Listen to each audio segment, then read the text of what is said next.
Welcome to WB exam cracker YouTube channel. WB exam cracker YouTube চ্যানেলে তোমাদের সকলকে স্বাগত। তো যারা যারা এই চ্যানেলে নতুন এসেছো তাদেরকে বলবো চ্যানেলটিকে সাবস্ক্রাইব করে পাশে থাকা বেল আইকনটিতে প্রেস করে দেওয়ার জন্য, সরকারি এবং বেসরকারি চাকরির নিত্য নতুন আপডেট পাওয়ার জন্য। তো চলো বন্ধুরা, দেরি না করে শুরু করা যাক আজকের ভিডিও। তো আজকে কিন্তু তোমরা দেখতে পাচ্ছ এই মুহূর্তে রয়েছি আমরা কিন্তু বাঁকুড়া ডিস্ট্রিক্টের অফিসিয়াল ওয়েবসাইটে। হ্যাঁ, বাঁকুড়া ডিস্ট্রিক্টেই কিন্তু একটি নিয়োগ বিজ্ঞপ্তি নিয়ে তোমাদের সাথে আজকে আলোচনা করতে চলেছি। তার আগে বলবো ভিডিওটি শুরু থেকে শেষ পর্যন্ত দেখতে থাকো এবং চ্যানেলটিকে অবশ্যই একটি লাইক করে চ্যানেলটিকে সাবস্ক্রাইব করে দিও। তো চলো বন্ধুরা, মূল ভিডিওতে ফিরে যাচ্ছি। দেখতে পাচ্ছ এই মুহূর্তে আমরা রয়েছি বাঁকুড়া ডিস্ট্রিক্টের অফিসিয়াল যে ওয়েবসাইট রয়েছে সেই ওয়েবসাইটে। তো এখানে দেখতে পাচ্ছ বিভিন্ন ডিপার্টমেন্টস রয়েছে, কিন্তু আমরা সোজা চলে যাব এখানে নোটিশ। নোটিশের যে 3 নম্বর লাইনটি রয়েছে সেখানে রিক্রুটমেন্ট সম্পর্কে বলা হয়েছে। তো এখানে ক্লিক করার পর দেখতে পাচ্ছ তোমরা online recruitment notice of different programme from the office of the CMOH Bankura. ঠিক আছে, তো এই চাকরির বিজ্ঞপ্তিটির যে এখানে ফাইলটি রয়েছে সেই ফাইলটি ডাউনলোড করে A to Z ডিটেলস আমরা দেখে নিচ্ছি। তো এখানে ক্লিক করার পর 1 MB যে ফাইল রয়েছে সেটি কিন্তু ওপেন হয়ে যাবে। ঠিক আছে, তো ওপেন হয়ে যাওয়ার পর কিন্তু এখানে তোমরা দেখতে পাচ্ছ যে এরকম ফাইলটি রয়েছে। ঠিক আছে, তো এরকম ফাইলটি আমি জুম আউট করে নিচ্ছি এবং জুম আউট করে A to Z তোমাদের আমি ডিটেলস দেখিয়ে দিচ্ছি। জুম আউট করার পর তোমরা দেখতে পাচ্ছ যে রিক্রুটমেন্ট নোটিশ রয়েছে। ঠিক আছে, district health and family welfare তরফ থেকে। তো এখানে যাওয়ার পর আমি টোটাল নোটিফিকেশনে চলে যাচ্ছি এবং টোটাল নোটিফিকেশনটি কি রয়েছে এবং কি কি পদ রয়েছে বিশেষ করে সেটাতে চলে যাচ্ছি। ঠিক আছে, তো দেখো এখানে 1 নম্বরে রয়েছে কি ব্লাড সার্ভিস, এখানে মেডিকেল অফিসার। এখানে টোটাল পোস্ট রয়েছে 3টি এবং এখানে কিন্তু বেতন রয়েছে 60,000 টাকা করে। বিশাল বড় মাপের একটা কিন্তু অ্যামাউন্ট রয়েছে। তারপর এখানে কি 2 নম্বরে রয়েছে কি জেনারেল ডিউটি মেডিকেল অফিসার। এখানেও রয়েছে কিন্তু 5টি পোস্ট এবং এখানেও কিন্তু বিভাজন রয়েছে UR, SC, OBC এবং OBC 1 এর ক্ষেত্রে। আমি নিচে লিংক দিয়ে রাখবো, তোমরা A to Z ডিটেলস কিন্তু দেখে নিতে পারবে। তো এখানে আমি জাস্ট তোমাদের বলে দিচ্ছি। তো এখানেও 60,000 রয়েছে। তারপর এখানে রয়েছে 3 নম্বরে মেডিকেল অফিসার, এখানে একটি পদ রয়েছে। তারপরে এখানে চাইল্ড হেলথ, ঠিক আছে, মেডিকেল অফিসার ওয়ার্কার, এখানেও কিন্তু একটি পদ রয়েছে, দুটি পদ রয়েছে এবং এখানে বেতন কিন্তু 18,000 টাকা করে। তারপর এখানে স্টাফ নার্স ইউআরদের ক্ষেত্রে এখানে 25,000 টাকা কিন্তু। তারপর এখানে কমিউনিটি হেলথ অ্যাসিস্ট্যান্ট আরবানের ক্ষেত্রে এখানে 6টি পোস্ট রয়েছে এবং এখানে 13,000 টাকা করে বেতন।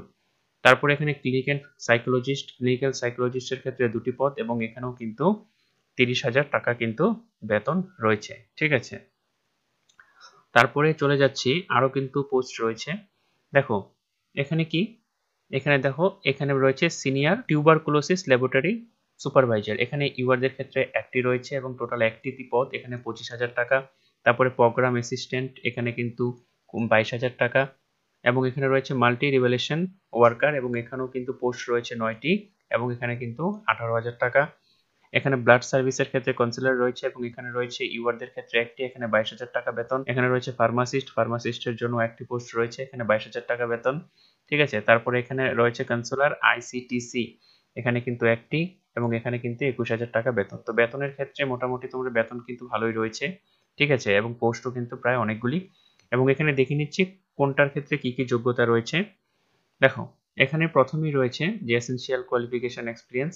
ঠিক আছে, মেডিকেল অফিসারের ক্ষেত্রে MBBS ডিগ্রি থাকতে হবে এবং আপার এজ 67 ইয়ার্স। ঠিক আছে, তারপরে রয়েছে জেনারেল ডিউটি মেডিকেল অফিসার, এখানেও কিন্তু MBBS ডিগ্রি থাকতে হবে। তারপরে রয়েছে মেডিকেল অফিসার, এখানেও কিন্তু MBBS ডিগ্রি। তারপরে এখানে আপার এজ রয়েছে 45 ইয়ার্স। এখানে কিন্তু কোয়ালিফিকেশন যেভাবে হবে মোড অফ সিলেকশন, এখানে কিন্তু প্রথমে গ্রাজুয়েশনের ক্ষেত্রে 5 নাম্বার, ডিপ্লোমার ক্ষেত্রে 5 নাম্বার, মাস্টারের ক্ষেত্রে 10 নাম্বার। ঠিক আছে, এবং এক্সপিরিয়েন্সের ক্ষেত্রেও কিন্তু নাম্বার রয়েছে। তারপরে চলে আসি মেডিকেল সোশ্যাল ওয়ার্কার। দেখো এখানে কিন্তু যারা নর্মাল স্টুডেন্ট রয়েছে তাদের কিন্তু সুযোগ রয়েছে। এখানে কি চাওয়া হয়েছে, গ্রাজুয়েট চাওয়া হয়েছে, যে কোনো স্ট্রিম থেকেই হতে পারে। 1 ইয়ার ডিপ্লোমা, কম্পিউটারের 1 ইয়ার ডিপ্লোমা হলে খুব সুবিধা হবে এবং কম্পিউটার নলেজ থাকতে হবে এবং কম্পিউটারের যে বেসিক কাজগুলো সেখানে কি কি রয়েছে, MS Office, Excel, PowerPoint, MS Word, এগুলো কাজ কিন্তু ভালো জানা থাকতে হবে। এবং এখানে বলেছে কি এজ কিন্তু রয়েছে 20 ইয়ার্স মিনিমাম এবং 40 ইয়ার্স কিন্তু ম্যাক্সিমাম। এবং এডুকেশনাল কোয়ালিফিকেশন, ঠিক আছে, এডুকেশনাল কোয়ালিফিকেশন থেকে 80 নাম্বার নেওয়া হবে। ঠিক আছে, কম্পিউটার টেস্ট, যেটা কম্পিউটারের উপরে যেটা বেসিকটা আছে সেটার উপরে টেস্ট নেওয়া হবে 10 নাম্বার এবং ইন্টারভিউয়ের ক্ষেত্রে 10 নাম্বার, টোটাল কিন্তু এখানে 100 নাম্বার রয়েছে।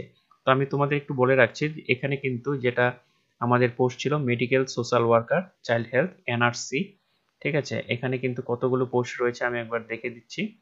এখানে কিন্তু যেটা ছিল চাইল্ড হেলথ, এখানে কিন্তু মেডিকেল সোশ্যাল ওয়ার্কার, এখানে কিন্তু 2টি পোস্ট, কিন্তু যাদের যাদের যোগ্যতা রয়েছে তারা কিন্তু অ্যাপ্লাইটি করতে পারো, ঠিক আছে। তারপরে চলে আসি স্টাফ নার্সের ক্ষেত্রে। স্টাফ নার্সের ক্ষেত্রে এখানে জিএনএম বা বিএসসি নার্সিং থাকতে হবে এবং এখানেও কিন্তু 21 থেকে 40 ইয়ার্স। তারপরে কমিউনিটি হেলথ অ্যাসিস্ট্যান্ট এবং এখানে পোস্ট রয়েছে 8টি, ঠিক আছে। এবং এখানে কি মাস্ট এখানে এএনএম কোর্স থাকতে হবে, ঠিক আছে, এএনএম কোর্স। তারপরে এখানে কি রয়েছে, এবং এখানেও কিন্তু এডুকেশনাল কোয়ালিফিকেশনের উপরেই 100 নাম্বার রয়েছে। তারপরে রয়েছে ক্লিনিক্যাল সাইকোলজিস্ট এনএমএইচপি, এবং এখানে সাইকোলজির যে কোর্স রয়েছে সেটি কিন্তু থাকতে হবে। এবং এখানেও আপার এজ, এবং এখানে আপার এজ কত 21 থেকে 40 হলো, মানে 40 হলো এখানে আপার এজ। এখানে গ্রাজুয়েশন 30 নাম্বার, পোস্ট গ্রাজুয়েশন রয়েছে। তারপরে এসেনশিয়াল কোয়ালিফিকেশন যেটা রয়েছে সেটা হলো কি graduate with DMLT or BMLT যে কোর্স সেটা কিন্তু থাকতে হবে, এবং কম্পিউটারের কিন্তু দক্ষতা থাকতে হবে। তারপরে চলে আসি যে প্রোগ্রাম অ্যাসিস্ট্যান্ট ক্ষেত্রে যে গ্রাজুয়েশন এনি রিকগনাইজড ইউনিভার্সিটি থেকে কিন্তু হতে হবে, ঠিক আছে। গ্রাজুয়েশন থাকলে কিন্তু এখানে করতে পারবে আবেদন, এবং কম্পিউটারের কিন্তু ভালো জ্ঞান থাকতে হবে, এবং আপার এজ এখানেও কিন্তু 40 ইয়ার্স বলা হয়েছে, ঠিক আছে। এখানে কি রয়েছে bachelor psychotherapy with at least 2 years work experience এখানে কিন্তু চাওয়া হয়েছে, এবং এখানে কিন্তু 18,000 টাকা বেতন রয়েছে।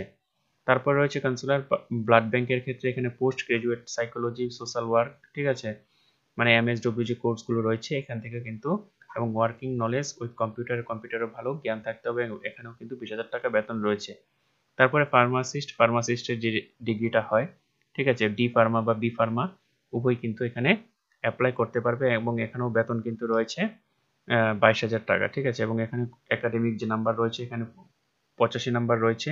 এখানে ভাগ করে দেওয়া হয়েছে, ডি ফার্মা হলে 65, বি ফার্মা হলে 75, এম ফার্মা হলে 85, মানে এম ফার্মা হলে 85-তে 85 পাবে, ঠিক আছে। তারপর এখানে কম্পিউটার টেস্ট রয়েছে, কোয়ালিফিকেশন মার্কস উইথ মিনিমাম 50%, ঠিক আছে।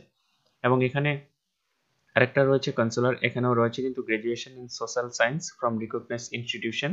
তো আমি নিচে লিংকের সাহায্যে টোটাল নোটিফিকেশনটি দিয়ে রাখছি, ঠিক আছে। এবং এখানে তোমাদের একটা কথা বলে রাখছি, এখানে কিন্তু তোমরা দেখতে পাচ্ছ online application will be expected, মানে এখানে কিন্তু টোটাল অ্যাপ্লিকেশনটাই অনলাইনে করতে হবে, কোনো রকম ভাবে অফলাইনে অ্যাপ্লিকেশন করা যাবে না। যেটা মেইন গুরুত্বপূর্ণ বিষয়, স্টার্ট ডেট অফ অ্যাপ্লিকেশন এখানে কিন্তু 1 এপ্রিল থেকে শুরু হয়েছে, ঠিক আছে। আমি তোমাদের কাছে সরি চেয়ে নিচ্ছি, কারণ এই ভিডিওটি তোমাদের দিতে অনেকটাই লেট হয়ে গিয়েছে।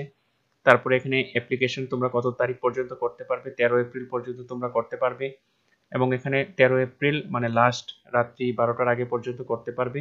এবং অ্যাপ্লাইটি কিভাবে করবে সেটি তোমরা যে কোনো ক্যাব সেন্টারে গিয়ে, বা নিজেরাও কিন্তু তোমাদের যে অফিসিয়াল ওয়েবসাইট রয়েছে এখানে তোমরা দেখতে পাচ্ছ www.wbhealth.gov.in এ, এখানে গিয়েও কিন্তু তোমরা অ্যাপ্লাইটি করতে পারবে। আর অ্যাপ্লাই সংক্রান্ত যদি কোনো সমস্যা হয় অবশ্যই আমাকে কমেন্ট বক্সে জানাবে, আমি যতটা পারি তোমাদের হেল্প করার চেষ্টা করব। আর ভিডিওটি যদি তোমাদের ভালো লেগে থাকে বা ইউজফুল মনে হয় তাহলে অবশ্যই চ্যানেলটিকে সাবস্ক্রাইব করে পাশে থাকা বেল আইকনটিতে প্রেস করে দিও, এরকম নিত্য নতুন সরকারি এবং বেসরকারি চাকরির আপডেট পাওয়ার জন্য। ততক্ষণের জন্য ভালো থাকো, সুস্থ থাকো, নতুন ভিডিওতে আবার দেখা হচ্ছে।